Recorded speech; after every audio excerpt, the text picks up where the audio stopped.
मौत जब आती है तो दस्तक नहीं देती। 7 मई 2025 की वो रात पाकिस्तान के लिए कयामत की रात। सरहद पार आतंकी अपने सेफ हाउसेज में बिस्तरों पर आराम से सो रहे थे। उन्हें लगा था हर बार की तरह भारत शांत रहेगा, कड़ी निंदा करे और भूल जाएगा। लेकिन वो भूल गए थे कि ये 2025 का नया भारत है।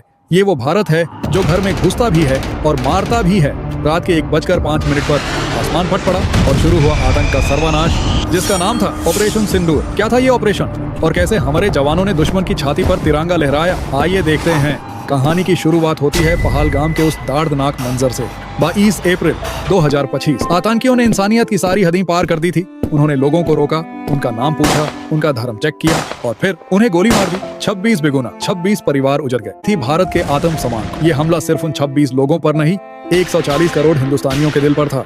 और जब हिंदुस्तान का दिल दुखता है तो दुश्मन की रूह कांप उठती है। दिल्ली में सन्नाटा था, लेकिन वो सन्नाटा तूफान से पहले का था। और तीनों सेना प्रमुखों की मीटिंग हुई। इस बार कोई दोषिये नहीं भेजा गया, कोई सबूत नहीं मांगा गया। फैसला साफ था, ईंट का जवाब पत्थर से नहीं, पहाड़ से दिया जाएगा। रा और NTRO ने दिन रात एक कर दिया। दुश्मन के 9 सबसे बड़े ठिकानों को मार्क किया गया। मिशन का नाम रखा गया ऑपरेशन सिंदूर, क्योंकि ये उन बहनों के उजड़े हुए सुहाग का हिसाब लेने का वक्त था। टारगेट लॉक हो चुके थे, पायलट रेडी थे, गरुड़ अब शिकार के लिए निकाल चुके थे। घड़ी की सुयान 1 बजाती है। पाकिस्तान और POK के आसमान में मौत मंडराने लगी। सबसे पहले धमाका हुआ मुजफ्फराबाद में सवाई नाला कैंप, जहां वो कायर छिपे बैठे थे। एक झटके में राख बन गया। अभी धुआं छता भी नहीं था कि दूसरा हमला कोतली और सियालकोट पर हुआ। इंडियन एयरफोर्स के जेट्स दुश्मन की रेडर को चकमा देकर उनके बेडरूम तक पहुंच गए थे। ब्रह्मोस और स्कैल्प मिसाइल्स जब गिरती हैं तो दुश्मन को संभलने का मौका नहीं मिलता। मुरीद के लश्कार का वो गढ़ जहां कसाब जैसा दरिंदा पैदा हुआ था, यूं हमारे पायलट्स ने मिट्टी में मिला दिया। वो भाग रहे थे, चीख रहे थे, लेकिन आज उन्हें बचाने वाला कोई नहीं। लेकिन पिक्चर अभी बाकी थी दोस्तों। सबसे बड़ा बदला लेना बाकी था बहावलपुर में। ये थी जैश ए मोहम्मद की फैक्ट्री, मसूद अजहर का महल। भारत ने वहां सीधा ब्रह्मोस का प्रहार किया। खबरें आई कि मसूद अजहर के 10 रिश्तेदार और टॉप कमांडर्स वहीं दाफन हो गए।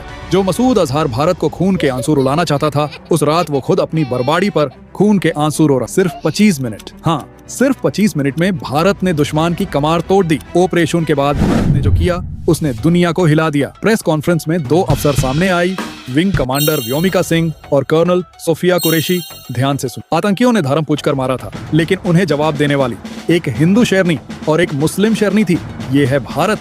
हम अलग हो सकते हैं, लेकिन जब देश की बात आती है तो हम एक मुट्ठी हैं, जिसका प्रहार दुश्मन कभी नहीं भूलता। ऑपरेशन सिंदूर ने साबित कर दिया कि अगर तुम हमारे एक निर्दोष को मारोगे तो हम तुम्हारे घर में घुसकर 10 को मारेंगे।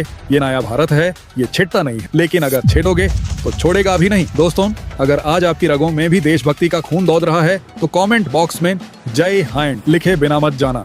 इस वीडियो को इतना शेयर करो कि दुश्मन तक भी ये आवाज पहुंचे। चैनल को सब्सक्राइब जरूर करें, आपके सपोर्ट की बहुत जरूरत है।